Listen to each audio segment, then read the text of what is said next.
ঘুমের মধ্যে মানুষ নানা ধরনের স্বপ্ন দেখে থাকেন, তবে অনেকেই স্বপ্নের অর্থ জানেন না।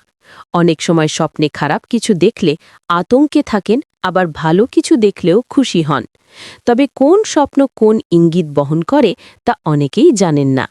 তবে চলুন আজকে জেনে নেওয়া যাক স্বপ্নে টিয়া পাখি দেখার অর্থ। আপনি কি স্বপ্নে পাহাড়ের শিখরে উঠেছেন? এর মানে আপনি সমস্ত বাধা বিপত্তি পেরিয়ে সাফল্যের শিখরে পৌঁছতে চলেছেন। আপনার জীবনে সাফল্য আসা মানেই অর্থের আগমন। কোনো বাধা বিপত্তি আপনাকে আটকাতে পারবে না। এমন কখনো দেখেছেন যে ফল ভর্তি গাছ? আপনি গাছের আশেপাশে ঘুরছেন। এ স্বপ্ন দেখলে আপনার সংসারে শ্রী বৃদ্ধি পেতে চলেছে। স্বপ্নে টিয়া পাখি দেখা মানে আপনার জন্য সুসংবাদ। এর অর্থ আপনি ধনী হতে চলেছেন। শুকো জাতীয় পাখি খুবই শুভ বলে মনে করা হয়।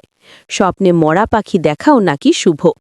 তাতে অর্থ ও সাফল্য দুই পাওয়া যায় বলেই মনে করা হয়। আম খেতে পছন্দ করে না এমন মানুষ খুবই কম আছে।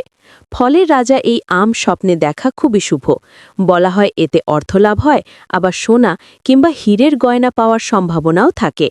স্বপ্নে মৌমাছি কিংবা মৌচাক দেখা ভালো। তার মানে আপনার জীবন মধুর হতে চলেছে। তা আর্থিক দিক থেকেও হতে পারে, আবার ভালোবাসার মানুষের আগমনও হতে পারে।